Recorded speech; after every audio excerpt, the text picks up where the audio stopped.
Да тръгваме! О, внимавай! Училищният автобус идва! Ето ни! Да отидем на училище! Уау! А кой е това, който минава? Ето го моят богат ученик в училище. Добре дошъл! Какво не ти харесва? Но имам шкафче за теб. Можеш да съхраняваш учебниците и личните си вещи там. Нека го боядисаме в златно. Това е много по-добре. Подреждаме шкафчетата. Ето една дъска. Малкият Айнщайн ще стои точно там. Няколко колони. И сега куклата ми го харесва. Време за уроци! Вау! Какво красиво училище има, моли! А какво ще кажете за моята кукла? О, не, тя е в паяжина, но ще я спася. Първо ми трябват хартиени чаши и няколко пръчки. Изрязване на излишните части, изглобяване. Виж, това е кошче за боклук. Хубаво. О, куклата ми падна. Знам, ще направя метла. Не е трудно. Свързване на всички части заедно.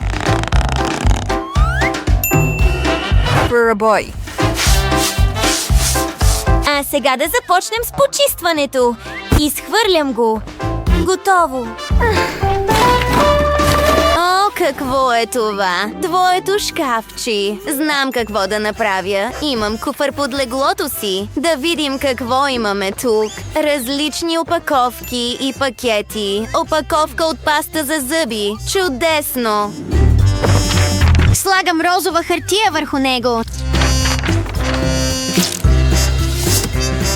Сега ни трябват няколко рафта.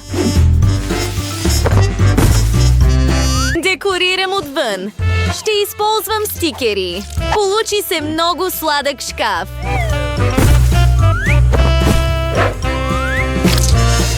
И дъска, и пейка. Леле, това е толкова красив училищен коридор. Време е за час, но класната стая е толкова мръсна. Съжалявам.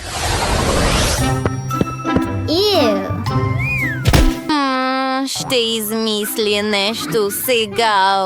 О, идея! Нека направим нов стол и маса. Много е лесно. Всичко, от което се нуждаем, е картон и сламки. Рисуване на някои детайли. Готова. Сега има нови мебели за класната стая. Няколко рафта там. И много различни предмети. Ще изучавате всичко. Плакати по стените.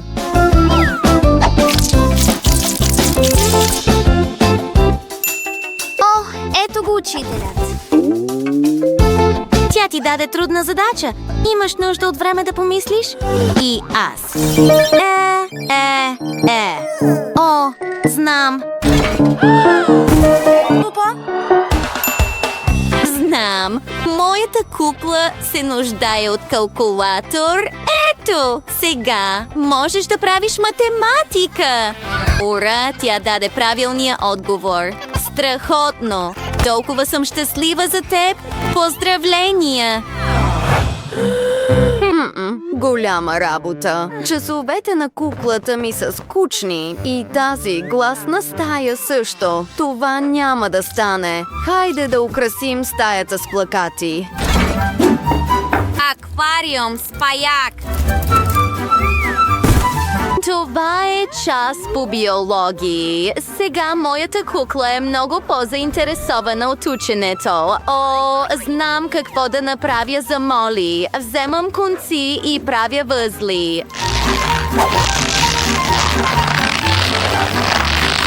Ето ни! Почти стигнахме. Това е скелет от прежда. Заповядай, Моли. Това е за твоя час по биология. Благодаря. Ще го закача там. О, плаши куклата ми, но това беше забавно. Нека оправим косата ти така. Кой скача наоколо тук? Не разбирам. Какво става? Вау! Лив, решила си да тренираш? Да. И сега... Фу, ще си почина. Всъщност съм уморена. О, моята кукла! Тя поставя спортно оборудване в салона. Вау! Сега е толкова готино тук. Но учителят не харесва мързеливи хора. Трябва да тренираш много. Сега баскетбол. Опа! И футбол. Какво? О, не! Чакай! Ще ти помогна! Нещо е в устата ми!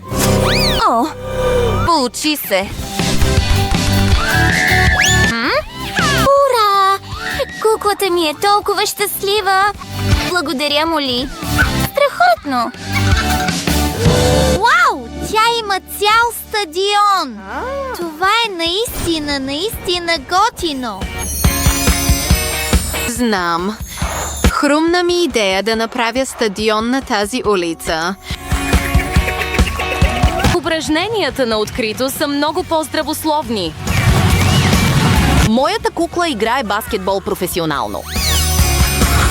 Правя хвърляне. Трябва да си почина. Толкова съм уморен. О, куклата ми е гладна. Трябва да направя трапезария. Слагам кутиите тук. Зеленчуци и плодове отгоре. Слагам стол и маса. Сега моята кукла може да получи витамини преди час. И на какво мирише? Вау! Моли има цял Макдоналдс в училище. Да, моите кукли трябва да ядат само най-вкусната храна в света. Те обожават тези бургери, пържени картофи и Кока-кола. Тя е щастлива и аз също. Лив, излез, моля. Добре, твоята кукла може да яде там. Гладна ли си? Добре, ще поръчам малко храна. Нека да вземем бургер. И ето доставката. Приятен апетит! Колко вкусно! Дори не успях да забележа колко съм гладна в училище. Здравейте, момичета! Толкова е вкусно! Но къде са нашите кукли? Къде избягаха? Избягахте ли от училище? Вау! Не може да бъде. Те са под покрива и са намерили стар проектор. Нека тогава да гледаме някои забавни видеа. Колко яко! Обичам филмовите вечери. И сега имаме 2 страхотни училища. Моли направи всичко възможно. Невероятно е. Погледни всички детайли.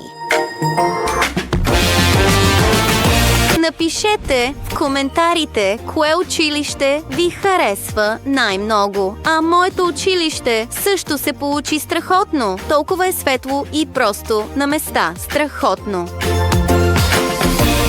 Момчета, в кое училище бихте искали да учите? Нямам търпение за вашите коментари. Момчета, не забравяйте да харесате това видео. Оставете коментар отдолу и не забравяйте да се абонирате. Ще се видим